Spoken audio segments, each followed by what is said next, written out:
କେତେ ଦିନ ହଜିଯିବ ମଣିଷର ମାନବିକତା। ସ୍ୱାମୀର ମୃତଦେହକୁ କାନ୍ଧରେ ବୋହିଲେ ସ୍ତ୍ରୀ ଓ ଝିଅ। ଅନୁଗୁଳ ଜିଲ୍ଲା ଆଠମଲ୍ଲିକ ଉପଖଣ୍ଡ ବଇଣ୍ଡାରେ ସ୍ୱାମୀର ଶବ ବୋହିଲେ ସ୍ତ୍ରୀ ଝିଅ। ଅନ୍ୟ ଜାତିରେ ବିବାହ କଲେ ବୋଲି ଶବକୁ କାନ୍ଧ ଦେବାକୁ ଆସିଲେ ନାହିଁ ଭାଇ ବନ୍ଧୁ କିଶୋରନଗର ବ୍ଲକ ଶରଧାମୁଣ୍ଡାର ଗ୍ରାମବାସୀ। ଆଠମଲ୍ଲିକ ଥାନା ପେଣ୍ଡରା ବସା ଗ୍ରାମର ପ୍ରକାଶ ପ୍ରଧାନଙ୍କର ଗୁରୁବାର ସକାଳ 7ଟାରେ ମୃତ୍ୟୁବରଣ ହୋଇଛି। ସେ କିଛି ମାସ ହେବ କିଡନୀ ରୋଗରେ ଆକ୍ରାନ୍ତ ଥିବାବେଳେ ଗୁରୁବାର ଦିନ ତାଙ୍କର ପରଲୋକ ହୋଇଯାଇଛି। ସେ ଶରଧାମୁଣ୍ଡା ଗ୍ରାମର ରୀତା ବିଶ୍ୱାଳଙ୍କୁ 2010 ମସିହାରେ ଭଲ ପାଇ ବିବାହ କରିଥିଲେ। ରୀତା ଓ ପ୍ରକାଶଙ୍କର ଜାତି ଅଲଗା ଅଲଗା ହୋଇଥିବା ବେଳେ ତାଙ୍କୁ ଉଭୟଙ୍କ ପରିବାର ଗ୍ରହଣ କରିନଥିଲେ। ଏପରିକି ଉଭୟଙ୍କ ସମାଜରେ ରୀତା ଓ ପ୍ରକାଶଙ୍କୁ ଅଟକ କରିବା ସହ ଜାତିର କୌଣସି କାର୍ଯ୍ୟରେ ଉଭୟଙ୍କୁ ସାମିଲ କରାଯାଉନଥିବା ବେଳେ ଉଭୟ ପରିବାରର କୌଣସି ସଦସ୍ୟ ଉଭୟଙ୍କ ସହ ମିଶିଲେ ଜରିମାନା ଦେବା ସହ ସେମାନେ ଜାତି ସମାଜରେ ଅଟକ ରହିବେ ବୋଲି କଟକଣା ଲାଗୁ କରାଯାଇଥିଲା। ଫଳରେ ପ୍ରକାଶଙ୍କ ମୃତ ଶରୀରକୁ କେହି କାନ୍ଧ ନ ଦେବାରୁ ଶେଷରେ ଅପରାହ୍ନ 3ଟାରେ ତାଙ୍କ ପତ୍ନୀ ରୀତା ଓ ତାଙ୍କ ବଡ଼ ଝିଅ ପୂଜାରାଣୀ ବିଶ୍ୱାଳ ଖଟିଆ ମାଧ୍ୟମରେ ବୋହି ନେଇ ଶବଦାହ କରିଛନ୍ତି। ଯାହାକି ଏହି ଘଟଣାକୁ ନେଇ ସାଧାରଣରେ ନିନ୍ଦା ପ୍ରକାଶ ପାଇଛି।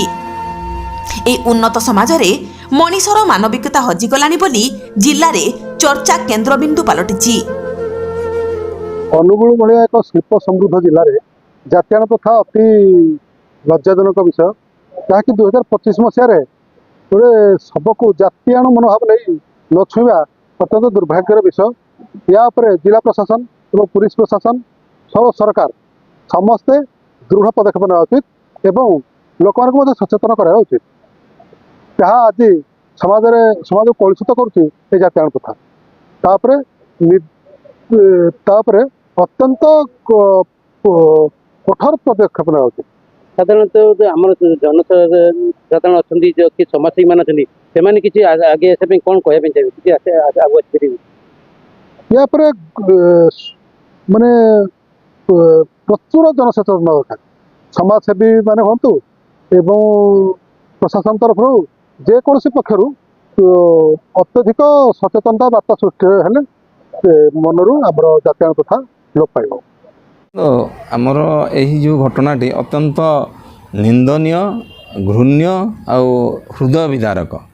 କାରଣ ଆଜି ଦିନରେ ମଣିଷ ଯାଇକରି ଚନ୍ଦ୍ରପୃଷ୍ଠରେ ଘର କରିବାକୁ ପ୍ରସ୍ତୁତ ହେଲାଣି। ଆପଣଙ୍କର ମଙ୍ଗଳ ଗ୍ରହରେ ଘର କରିବ, ମଙ୍ଗଳ ଗ୍ରହକୁ ଆମେ ପହଞ୍ଚିଲାଣି। କିନ୍ତୁ ଆଜି ଦିନରେ ସେ ଯେଉଁ ଜାତି ପ୍ରଥା, ଘୃଣ୍ୟ ପରମ୍ପରା ଲୋକଙ୍କ ମନରୁ ବା ଏଇ ଯେଉଁ ଘୃଣ୍ୟ ମାନସିକତା ଲୋକଙ୍କ ମନରୁ ଦୂରୀଭୂତ ହେଇନି ଏବଂ ସେଥିପାଇଁ ଆଜି ଦିନରେ ମଧ୍ୟ ଦେଶ ସ୍ୱାଧୀନ ହେବାର 75 ବର୍ଷ ପରେ ମଧ୍ୟ ଏଇଭଳି ଅବସ୍ଥା ଅତ୍ୟନ୍ତ ଦୁଃଖଦାୟକ ଏବଂ ପରିତାପ ବିଷୟ। ଏବଂ ଆମେ ଶିକ୍ଷିତ ସମାଜରେ ଅଛେ ନା କେଉଁ ସମାଜରେ ଅଛେ ନା କେଉଁ ପରିସ୍ଥିତିରେ ଅଛେ ସେଟା ଜାଣିବା ଦରକାର। ଆଜି ଦିନରେ ଓଡ଼ିଆରେ ଗୋଟେ କଥା ଅଛି, କଟକରେ ରାତି ନାହିଁ, ପୁରୀରେ ଜାତି ନାହିଁ।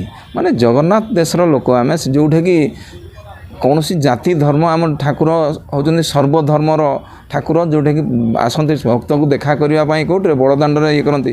କିନ୍ତୁ ସେଭଳି ଜାଗାରେ ଆମେ ବସବାସ କରି ସେଭଳି ସଂସ୍କୃତିରେ ବଢ଼ିଥିଲେ ମଧ୍ୟ ଏଇ ଯେଉଁ ଜାତିଭେଦ ପ୍ରଥା ଆଜି ଦେଖନ୍ତୁ, ଜାତିଭେଦ ପାଇଁ ଗୋଟେ ଲୋକକୁ କାନ୍ଦ ଅତି ଘୃଣ୍ୟ ଏବଂ ଆମେ ଯେଉଁ ସମାଜରେ ବଢ଼ିଥିବା କୁସଂସ୍କାର କେତେ ମାତ୍ରାରେ ଆମ ଭିତରେ ଅଛି ଏଠୁ ଜାଣି ହେଇଯାଉଛି। ଏଇ କୁସଂସ୍କାର ଆମର ସରକାର ପକ୍ଷରୁ ହେଉ କି ପ୍ରଶାସନ ପକ୍ଷରୁ କ'ଣ କଲେ ହେଇପାରିବ? ଦେଖନ୍ତୁ, କୁସଂସ୍କାର ଦୂର ପାଇଁ ସରକାର ଏବଂ ସାମାଜିକ ସ୍ତରରେ ଉଦ୍ୟମ କରିବା ଦରକାର ଏବଂ ଆମେ ସମସ୍ତେ ବା ଗଣତନ୍ତ୍ରର ଚତୁର୍ଥ ସ୍ତମ୍ଭ ସାମ୍ବାଦିକ ହୁଅନ୍ତୁ, ସାଧାରଣ ଜନତା ହୁଅନ୍ତୁ, ପ୍ରଶାସକ ହୁଅନ୍ତୁ, ସରକାର ସମସ୍ତେ ଏଥିପ୍ରତି ଯତ୍ନବାନ ହେବା ଦରକାର।